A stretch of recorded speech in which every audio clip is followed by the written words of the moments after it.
Okay, let's pray. Father, we come before you tonight. Thank you, Lord, for this time, this opportunity that you have given us to come together to worship and magnify you. Thank you, Lord, for the strength, even for the good health, that despite, Lord, sa mga trabaho ng mga kapatiran, ay nandito pa rin sila para makinig dahil mahal ka nila. Salamat o Diyos sa kanilang sakripisyo at pinangako mo, Panginoon, that you knew our sacrifice. At alam po namin, Panginoon, kung alam mo ang sakripisyo ng bawat isa. Alam mo din, Panginoon, kung paano mo sila pagpalain sa kanilang buhay. So Father, I pray for your blessing upon each and every one as we sit at your feet, Lord, and listen to your word. Father, give us your understanding. Lord, we are nothing without you, God. But Father, we pray for the divine wisdom, divine understanding to receive the truth, to receive the word that we are about to hear this evening. Father, thank you even for those who are joining us online. Father, I pray for your blessing be upon each one of us as we open our ears, open our hearts to receive your word. Father, let your Holy Spirit continue to move upon each and every one. Father, thank you. Bless your word and bless each and everyone's heart. In Jesus' name, amen and amen. Okay, so good evening to everyone. Ganon din sa ating nasa online. Good evening. I think we have a new brother here. Welcome to the house of God. I believe that God has a plan for everything. And it's not an accident that God brought you here, but God has a purpose. Let us just open our hearts and allow the Holy Spirit to work out His purpose in the life of each and every one. Amen? Okay, so may nagtanong kasi na about Trinity. So I decided to remind and teach about Trinity tonight. Ito pong Trinity ay mahirap maunawaan sa mga tao na walang tunay na pananampalataya sa kanyang buhay. Okay? But if you fully believe the Word of God, there is no doubt that you believe about Trinity. And this evening, maybe we are not fully, hindi natin fully maunawaan. But I pray that while we continue to serve the Lord, God will give us understanding. Amen? God will give us understanding so that we could understand. But as I said a while back, that if you fully believe in the Lord, there is no doubt na magda-doubt pa kayo sa salita ng Panginoon. Amen? So I would like to start about the word Trinity. In the Bible, wala pong word na Trinity. Huh?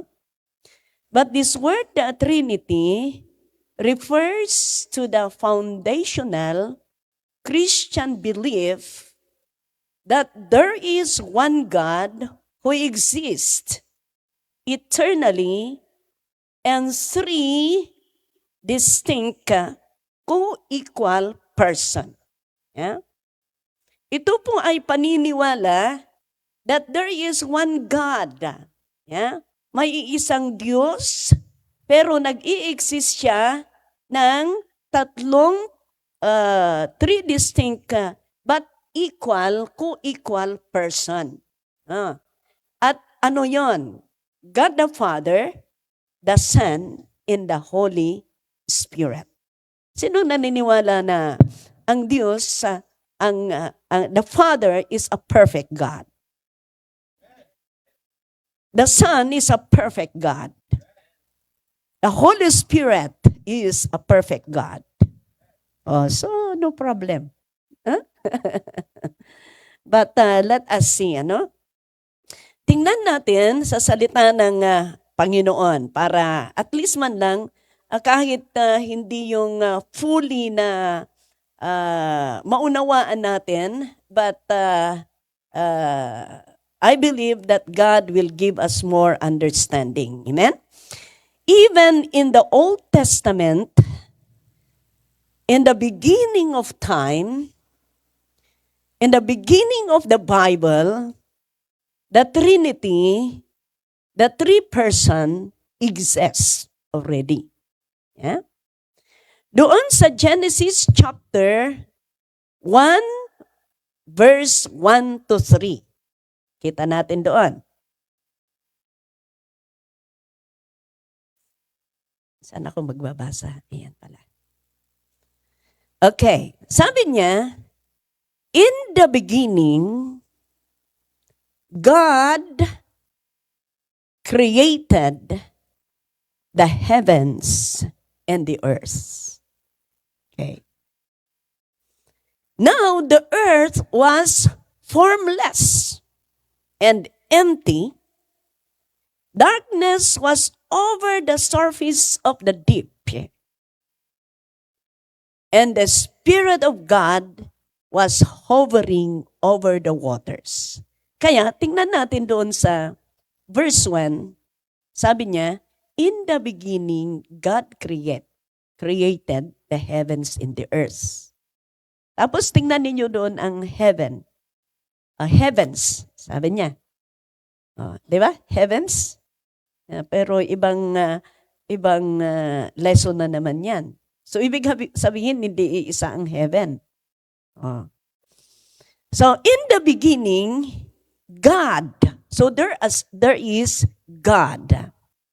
The Hebrew, the Hebrew word, okay, there is God. If you are talking about God, it is referring to the Father.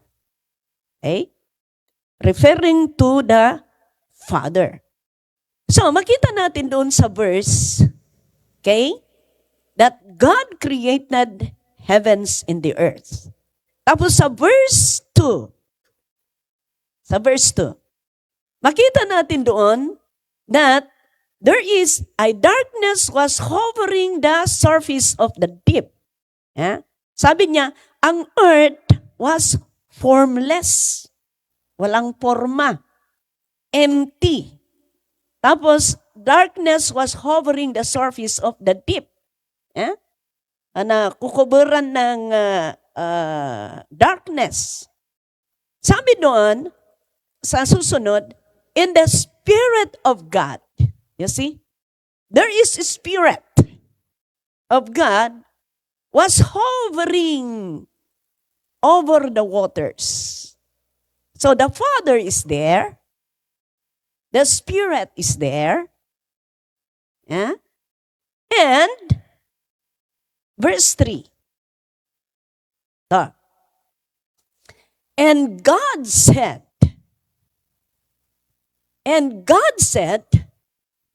let there be light, and there was light. Yeah. Sa Tagalog. Pwede bang mai-flash sa Tagalog?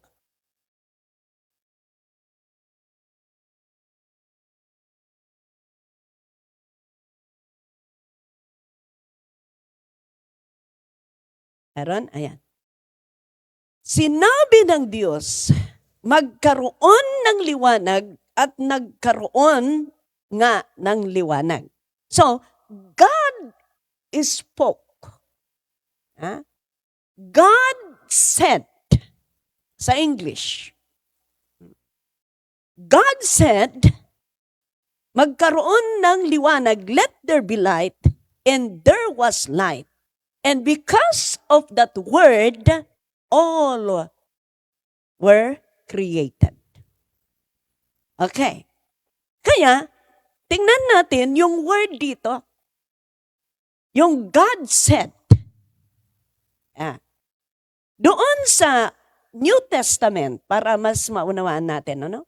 Doon sa New Testament, ito din ang explanation ni, sinabi ni Book of John. Ang audience dito ay mga Hebrews and Gentiles. Okay?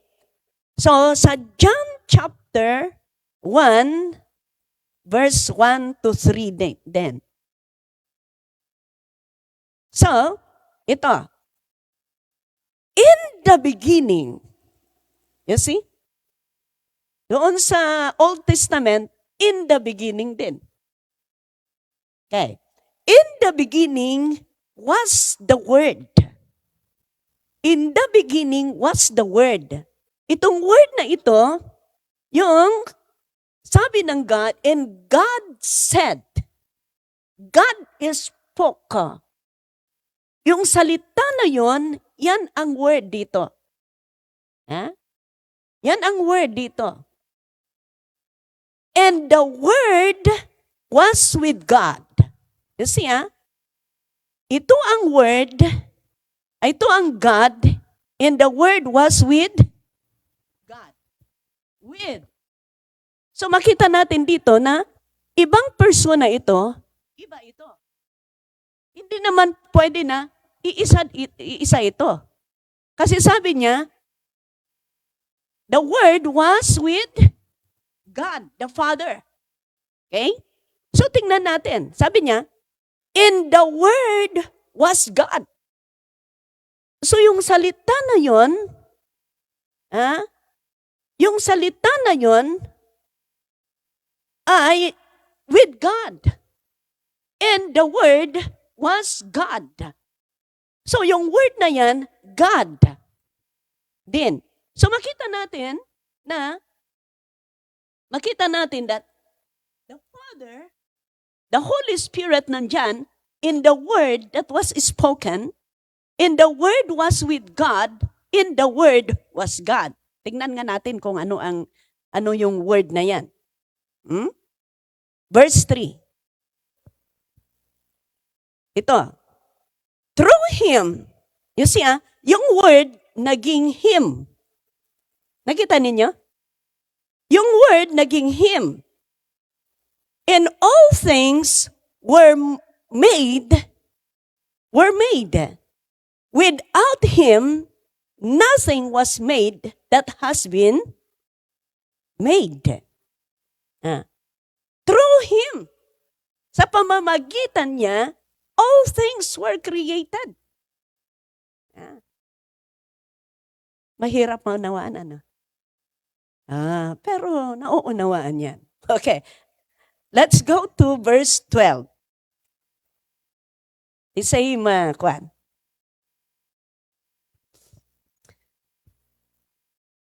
Verse 12. Verse 14, I should say. Ito. Yung word that was spoken in the Old Testament, yan ang word doon sa New Testament. And the Word was with God, with the Father. And the Word was God. Kaya yung word na yan, God. Through Him, so ibig sabihin, kung Him, tao. Isn't it? Through Him, all things were created. Tapos sabi niya dito sa verse 14, and the Word became flesh. You see? And the Word became flesh and made His dwelling among us. We have seen His glory in the glory of the one and only who came from the Father, full of grace and truth. Sino yon? Yan. Sino yon? Jesus. Kaya, the Word was with God, and the Word was God. The Word became flesh and dwell among us. Kaya, makita natin doon na there is Father, Holy Son, and Holy Spirit. Kaya kahit doon sa Old Testament, nakikita, nag-i-exist pa rin yung Trinity. Yeah? One God exists, and three, isang Diyos, pero tatlong persona. Nagets? Okay. Okay. So, yan po mga kaibigan. Sabi ko kanina na kung talagang naniniwala tayo sa Panginoon, naniniwala tayo sa Word of God. Naniniwala tayo sa Word of God. And this is the Word of the Lord that we are reading. Ito po, salita ng Panginoon, nababasa natin, at sana maunawaan ang bawat isa sa atin. Okay. I would like us to, again, go back to Genesis. Genesis ulit. Okay. Tingnan natin yung pagtatrabaho ng tatlo. Makikita natin na God is really one God, but exists in three persons. Ano? Okay. Dito sa Genesis chapter 1, verse 26. Basahan nga natin. Noong nilikha nila ang tao, tingnan ninyo dito Then God said, as I said, if you are talking about God, it refers to the Father. Sabi niya, then God said, let us make man in our image, in our likeness. Hindi niya sinabi na, let me. Let us. Sabi niya. Make man. So, let us, alam naman natin yan. More than one. In our likeness. So, tatlo sila. Tama? Tatlo pa rin sila. Let us make man in our image. Kaya pala, tingnan ninyo, ang tao is, kung Trinity ang Diyos, Trinity din ang tao. Ano yan? Body, soul, and spirit. Na pag-aralan natin yan sa inner healing. Okay? At alam natin, yung puso natin, ito po ang sentro ng spirito. Yung mind natin, yan po ng sentro ng soul. Yeah. Marami tayong natututunan, ano? Okay.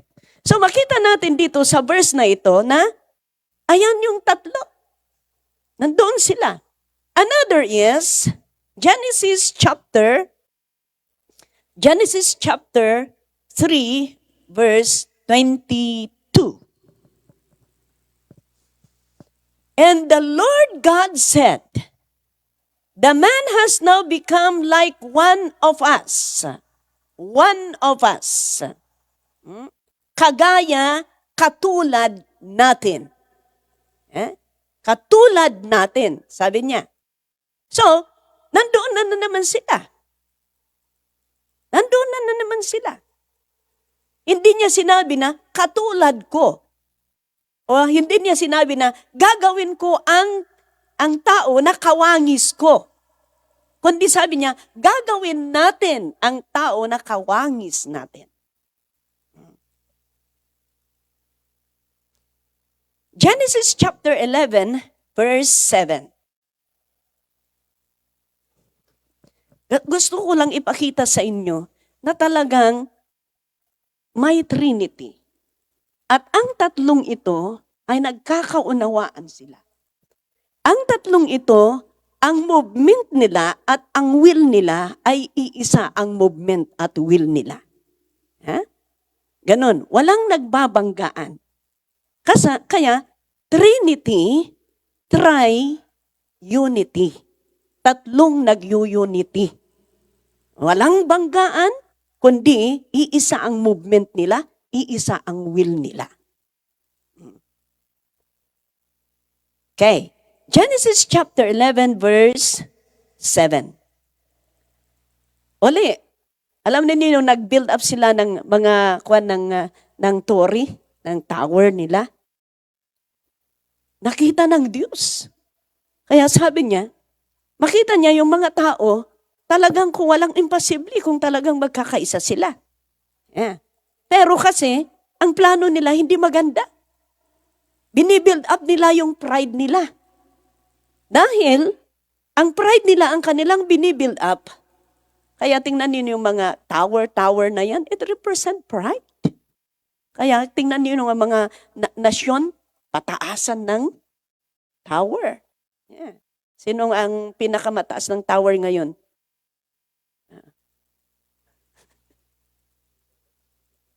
Sa Dubai yata eh. Pero bago yun. Noon ay 101 sa Taiwan noon. Pero wala. Nag-anuhan sila. Kaya ang ginawa ng Diyos is, tingnan ninyo, ito, sabi niya, come, sabi nila, let us go down. Let us go down, bumaba tayo, and confuse their language so they will not understand each other. Ayan. Dahil pala sa ibang plano, kinonfuse ni Lord ang mga tao, kaya nagkakaiba ang lingwahe. Para hindi matuloy yung plano nila. Hindi matuloy ang plano nila. Kaya ayan, may Igorot, may Ibalnoy, may mga Tagalog, may mga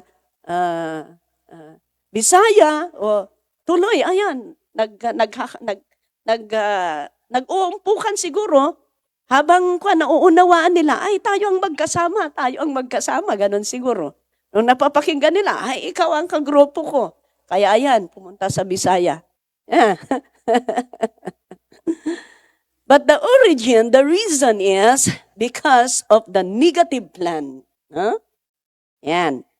But the point here is, pinupuntirya natin dito is yung Trinity. Kasi sabi, let us go down. Yan. Let us go down na naman. Let us go down. Kaya, hindi nag-iisa, hindi niya sinabi na, I will go down. Yan. Hindi yan ang sinabi ng ating Panginoon. Okay. How about in the New Testament? Okay. How about in the New Testament? Alam ko po na magsusundo, maghahatid at magtatrabaho bukas uli ang iba sa inyo. Okay? In New Testament, let us read in Matthew chapter 3, verse 16 to 17.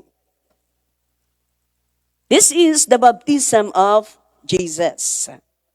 Kaya even Jesus, he was baptized. The reason is to fulfill all righteousness and to show the example. Kaya kung si Jesus ay nagpabaptize, bakit hindi tayo? Walang rason na hindi tayo magpabaptize. Kung si Jesus nga ay nagpabaptize, bakit hindi tayo magpabaptize? Hey. Pero again, hindi yun ang focus natin. Sabi niya dito, as soon as Jesus was baptized, He went up out of the water.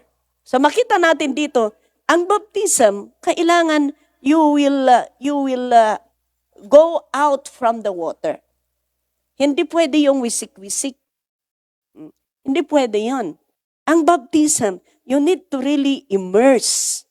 Yeah? And go up from the water. Yeah. At that moment, tingnan ninyo, nung baptism ni Jesus, at that moment, heaven was open. Oh. You see? If you go for baptism, heaven will open. No baptism, no open. Parang, yan lang naman ang yan eh. Kung aanuhin natin.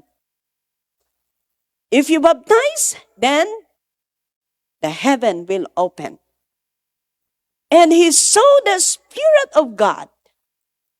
So, si Jesus ang nababaptize.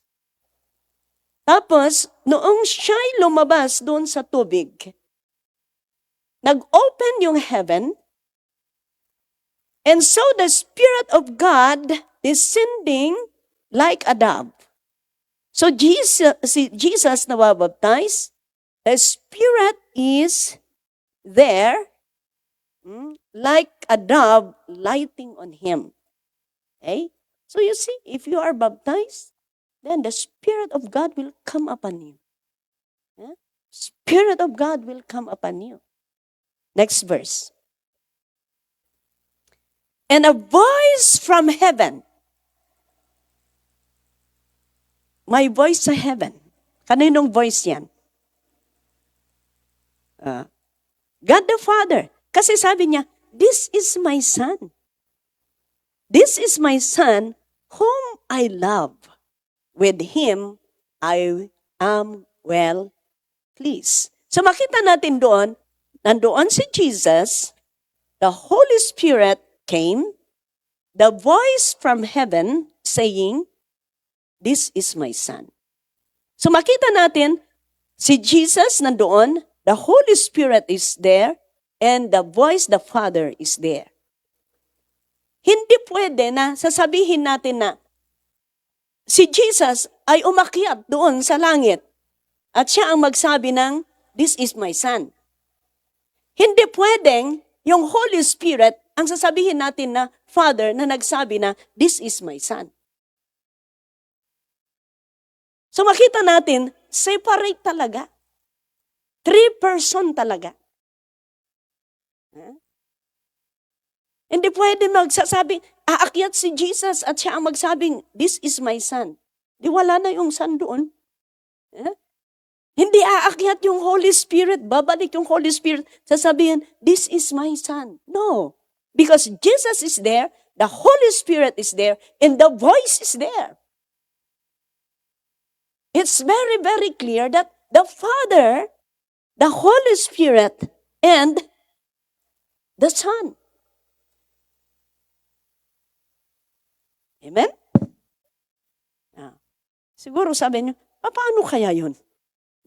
Pero, ang importante, makita natin dito na different person talaga. Hindi pwede yung the Father, the Son, and the Holy Spirit ay iisa. Hindi. Different talaga. Makita natin.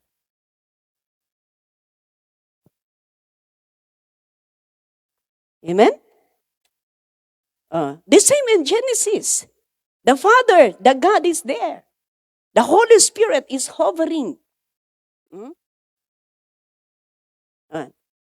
Hovering. And the Word is there, creating. Kaya hindi sila, makita natin dito na they are working together in unity, in one movement, in one will. Talagang nagkakaisa sila. Nagtulong-tulungan sila. Okay. Matthew chapter 28. Matthew chapter 28, verse 18 and 20. 18 to 20. Then Jesus came to them. Pumunta si Jesus sa kanyang mga alagad. If you read the preceding verses, no? All authority, sabi niya sa kanila, all authority in heaven and on earth has been given to me. Yeah? Next verse. Therefore, go and make disciples of all nations. Kaya tingnan ninyo, we disciples of God, God had given us, ipinasa ng Panginoon sa atin. Yeah? Kaya huwag kayong matakot. Huwag kayong matakot mag-evangelize, huwag kayong matakot na mag-pray, huwag kayong matakot na mag-share sa Word of God. Because the authority was given. Kaya sabi niya, therefore go and make disciples of all nations. Remember, the word in here is go and make disciples. Hindi niya sinabi, go and make converts. Yan. Disciples. Ibig sabihin, package. Package ito. I-share mo ang Word of God. Kung ang tao tinanggap ang Panginoon sa kanilang buhay, magpatuloy. Pagpatuloy mo ang isang tao para maging disciple, magiging follower ni Jesus. Hindi yung sinabi mo, okay, tanggapin mo ang Panginoon sa buhay mo, then after that, wala na. That's why, in evangelism, we need follow-up. Kailangang i-follow up natin. Kung disciples ang pag-uusapan, kailangang mag-disciple ka. Sa mga ministry ninyo, mag-disciple kayo. Ang shortcut ng disciple is ganito. Make your own Xerox copy. Ayan. Simple. Make your own Xerox copy. Kung matangos ang ilong mo, dapat matangos ang ilong din ng disciple mo. Ibig sabihin, kung magaling kang maggitara, turuan mo kung paano ka mag-play, ganun din siya mag-play. Kung minsan pa nga yung disciple mo, kung ano ang action mo, yan din ang action niya. Diba? Ganun. Kung ano ang movement mo, ganun din ang movement niya. Ganun. Make disciples. Kaya kailangan na mag-disciple tayo. Ang disciple ko noon, sabi nila, parang si Pastora Evelyn na mag-preach. Pero ngayon, siyempre, umiiba na ang pag-preach dahil tumatanda na tayo. Ayan. Baptizing them, ito, naman. Baptizing them in the name of the Father and of the Son and of the Holy Spirit. Kaya tatlo ulit. Baptizing them in the name of the Father, the Son, and the Holy Spirit. Kaya ang baptism natin, paano yung Bishop, paano yung doon sa Acts, tatanungin ninyo, paano yung Acts chapter 2 verse 38? Anong sabi doon? Acts chapter 2. Peter replied, repent and be baptized, every one of you, in the name of Jesus Christ. Ito na. Ito na ang pinaglalaban ng iba. Sabi naman doon, every one of you baptized in the name of Jesus Christ. Kaya may Jesus only. Kasi ito din ang nila. The Father and the Son, I and the Father are one. Yan ang mga verse nila. But they are working in unity. They are one in movement. They are one in will. Yan. Paano na ito, Pastora? Baka sabihin ninyo. Every one of you, in the name of Jesus Christ, for the forgiveness of sins, and you will receive the gift of the Holy Spirit. Paano natin pag-reconcilean? Paano mag-reconcile ang verse na ito? Doon sa Matthew, baptizing them in the name of the Father, the Son, and the Holy Spirit. Dito sa Acts, baptizing them in the name of Jesus Christ. Siguro nagko-question tayo. So paano? Ganito yan. Para alam ninyo ang isagot ninyo. Doon sa Matthew, na binasa natin kanina, si Jesus mismo ang nagsabi doon. Si Jesus mismo ang nagsabi doon. Dito sa Acts, si Pedro ang nagsabi. Si Jesus, hindi pwedeng magkamali. Ang tao, pwedeng magkamali. Hindi naman natin sasabihin na baka nagkamali si Pedro. Pero, kung ako, mas susundin ko yung Diyos kaysa yung tao. Isn't it? Mas susundin ko yung Diyos kaysa yung tao. Pero hindi naman natin sinasabi na mali si Pedro. Pero kung nag-preach si Pedro at sasabihin niya na, in the name of Jesus Christ, hindi pwede yung in the name of the Father, the Son, and the Holy Spirit, yan na ang lalabas ng hindi tunay na katuruan. Oo, Pedro sabi niya, in the name of Jesus Christ. Pero hindi nila pinipreach, hindi nila sinasabi sa mga tao na hindi totoo yung the name of the Father, the Son, and the Holy Spirit because Jesus Himself ang nagsabi. Kaya, ang gagawin natin na magbaptize is, I baptize you in the name of the Father, the Son, and the Holy Spirit in Jesus' name. Dinasakop na yung dalawang verse. Wala nang, ganon ang baptism natin. Ganon ang baptism natin. Kaya makita natin dyan, kahit dito, nag-i-exist pa rin yung 3 persons. Amen? Yan. Kaya pala, ganito yan. Jesus is always nakasubmit to the Father.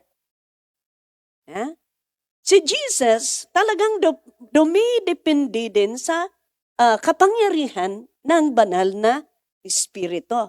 Kaya, ganun din tayo. Kaya makikita natin sa kasulatan na galaw ng Diyos, yan sana din ang galaw natin. Because ang galaw ng Ama, yan ang galaw ng Anak sa pamamagitan din na natutupad sa pamamagitan ng banal na Espiritu. Kaya even our salvation, iniligtas tayo ng Diyos sa pamamagitan ni Jesucristo sa pamamagitan ng kapangyarihan ng banal na Espiritu.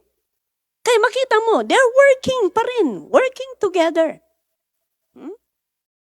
Nag-unity sila. So, the God, makita natin dito na nagkakaisa sila. God save us through Jesus Christ by the power of the Holy Spirit. Ganon. Nagkakaisa at nagkakaisa sila. Amen? Amen. Okay. So, paano yan? Baka sasabihin ninyo, Paano yan? Kung pupunta tayo sa langit, paano kaya? Siyempre, kung pupunta tayo sa langit, makikita natin yung tatlo.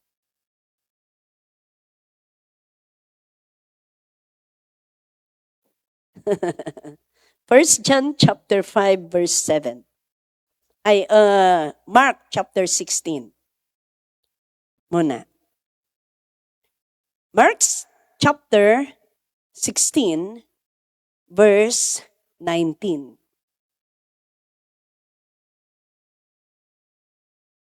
Anong sabi doon? After the Lord Jesus had spoken to them, He was taken up into heaven. Di ba, nung nagsalita siya sa kanyang mga alagad, doon sa Acts chapter 1, then after that, He was taken up to heaven. Remember, noong nakikita nila, tumitingala pa rin sila na nakatingin sa langit, may biglang tumayo sa kanilang side na nakadamit ng puti at sabi nila, bakit nakatingala pa kayo sa taas? Ang Jesus na nakita ninyo, may panahon din yan na bababa. Yeah? Dahil pangako niya na I will go up to heaven, I prepare a place for you, then I will come back to take you so that where I am, there you are. Ang ganda, no? Pero dito, He was taken up into heaven and, you see, He sat at the right hand of God. In the other version, He sat at the right hand of the Father. Palagi kong sinasabi, if God referring to the Father. Okay. And Romans chapter 8, verse 34.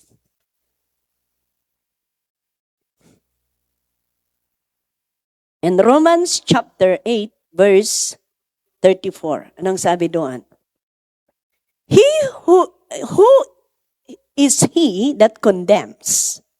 Christ Jesus, who died more than that, who was raised to life, is at the right hand of God, and He is also interceding for us. So ngayon, mula nung nag-resurrect si Jesus, He is sitting at the right hand of the Father. He is sitting at the right hand of the Father. If the Father is here, then Jesus, the right hand dito, left. Dito ang right. Yan. The Father is here, the Son or Jesus sitting at the right hand of the Father. Anong ginagawa niya? Interceding for you and for me. Yan ang ginagawa niya ngayon, si Jesus. Paano mag-i-intercede si Jesus? Ganito yan. Para i-value ninyo. Noong unang panahon, kung magkakasala ang tao, binaabato hanggang mamamatay. Kaya kahit sa Arab, kung magkakasala, di ba, puputulin ka agad, puputulin nila yung kwan, or papatayin nila. Ganun. Yung time ni Jesus, may nagkasalang babae. Di ba? Inaakusa yung mga Pharisees. Sabi nila, di ba, sa yung law ni Moses, yung law ni Moses, kung may magkasala, babatuin hanggat mamamatay. Nagkasala ito, dapat batuin siya. Alam ninyo mga kaibigan, si Jesus hindi umimik. Sabi lang ni Jesus, sabi niya. Ay makita natin dito, ang law of Moses hindi pinangga ni Jesus. Kundi, alam niyo yung ginawa ni Jesus, sabi niya sa mga Pharisees, sabi niya, kung sinong walang kasalanan, siya ang unang babato sa babaeng ito. Ang galing yung wisdom niya, no? Galing yung wisdom niya. Kaya makita natin dito, hindi niya binangga yung utos ni Moses. na kung magkakasala ang tao, babatuin. Pero ganun talaga noon sa Old Testament. Babatuin hanggat mamamatay. Ano ang ginawa ng mga Pharisees? Kasi alam nila, makasalanan sila. Alam nilang hindi sila perfect. Kaya isa-isa nga silang lumabas. Isa-isa silang lumabas. Hanggat nag-iisa na si Jesus at saka yung babae ang natira. At sabi ni Jesus, "Me also, I will not condemn you. Go and sin no more." Yeah. Hindi kita i-condemn, but go and sin no more. Magbago ka na. Huwag ka nang magkasala. Sabi ng ating Panginoon. Amen? But my point again in here is, Jesus is sitting at the right hand of the Father. Okay, tutuloy ko yun. Hindi pala tapos. Kaya ngayon, hindi na pwedeng batuin. Kung magkasala, hindi tayo babatuin or papatayin or hindi tayo mapunish kaagad. You know the reason? Tingnan ninyo, kahit nagkasala kayo, kahit nagkasala ako, kahit anong ginawa mo, hanggang ngayon, kahit sino ka, hindi ka babatuin o hindi ka papatayin kaagad ng Panginoon. Why? Because Jesus is interceding. Paano nag-i-intercede si Jesus? Kung may magkakasala sa atin, alam ninyo, ang demonyo palaging nagre-report yan. Oh, yung anak mo, yan, nagkasala, si ganito. Parusahan mo. Palaging ganun ang ginagawa ng demonyo. But you know, because of the mercy of Jesus, ganito yan. Imbis na maparusahan ka, ito ang intercede ni Jesus. Lord, Father, give him a chance. Give him a chance. Please give him a chance. Ibalyo mo yung dugo ko. Ibalyo mo ang sakripisyo ko, Ama, sabi niya. Di ba namatay ako para sa kanya? Namatay ako para sa kanya. Give him a chance to repent. Ganun po kaya. Pero huwag naman na, yan na naman ang natin, ang rason natin, patuloy tayong magkakasala. Di bali, si Lord pinapatawad tayo. I tell you, may hangganan din ang lahat. Okay?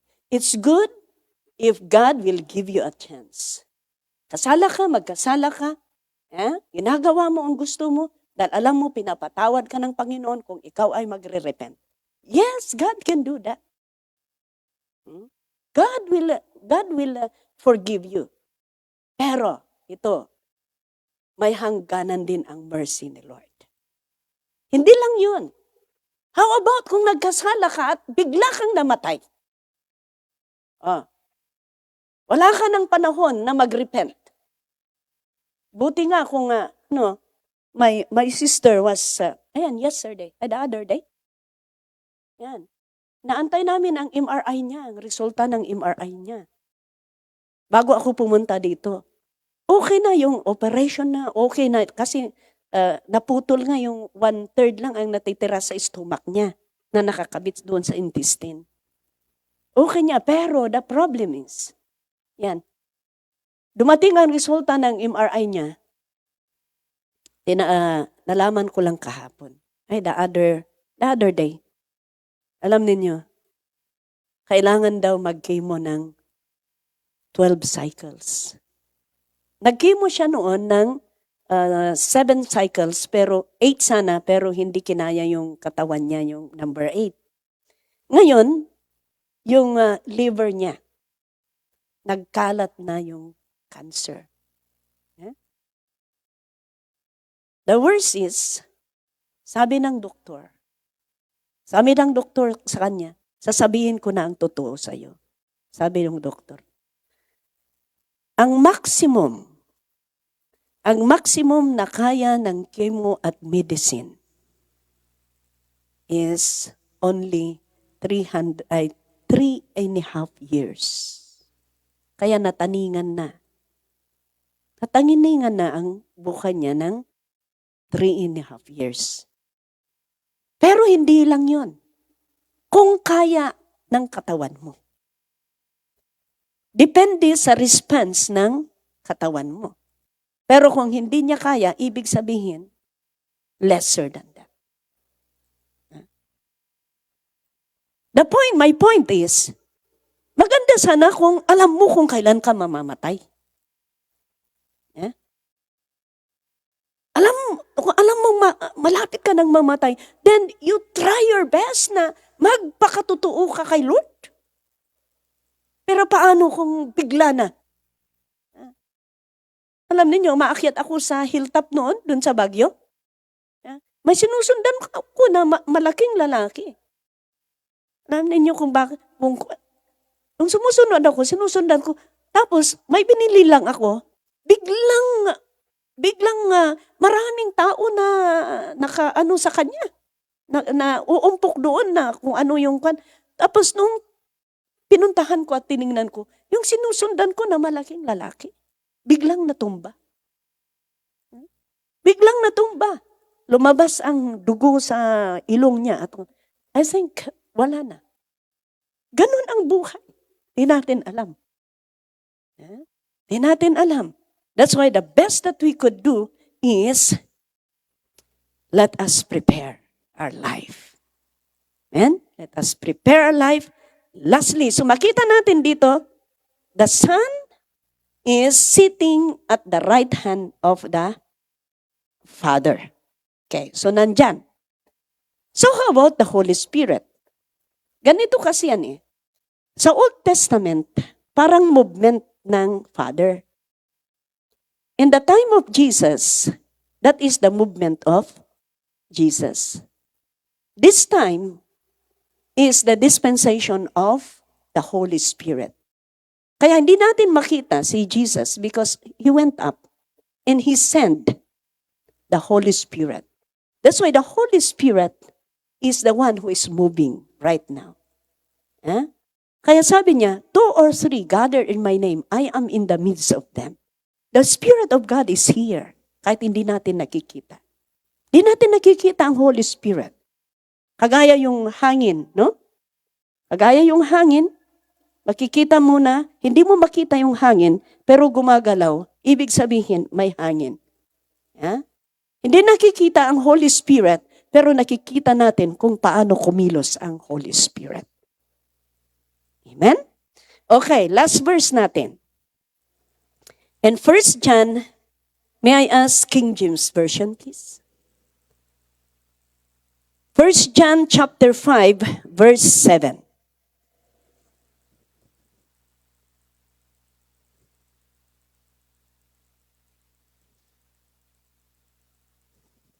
Okay. For there are 3 that bear record in heaven. Ano yun? The Father, the Word, who is that Word? Jesus, and the Holy Ghost. And these 3 are one. Kaya makita natin, sabi natin kanina, the Son is sitting at the right hand of the Father.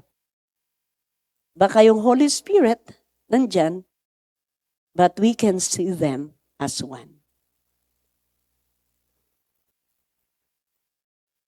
Amen? I hope kahit papaano nakapagbigay ako ng kahit kunting kaalaman. Madadagdagan at madadagdagan yan habang tayo nagpapatuloy. Sabi ko nga, walang problema kung talagang naniniwala tayo sa salita ng Panginoon. Salita ng Panginoon ito.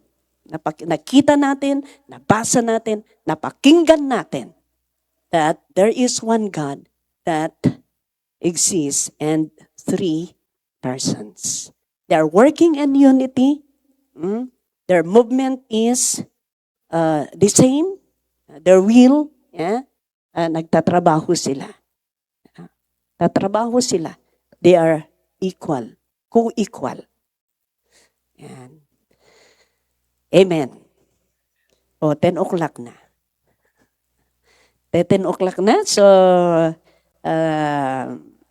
last Bible study natin is tomorrow. Then, pabalik kami sa Central. Then, 27, we will go to North. And after that, June 3, yan po yung flight ko for Hong Kong. So, we have last Bible study tomorrow night. I will teach about the purpose of testing. Ano po ang mga purpose ng mga testing sa buhay natin? Okay, so let's pray. Father, thank you for your word, O God, that we have heard. I pray, O God, to just bless your people. Give us more understanding. Give us your divine wisdom that we could be able to understand and receive, Lord, the message that you want us to receive. Lord, bless us more. Teach us more, deeper about your word, O God. For we know that as we go deeper, our faith will become, we will grow, O God. We will grow deeper, O Lord, as we continue to learn from you. Father, thank you. In Jesus' name, amen and amen. Thank you very much. God bless everyone.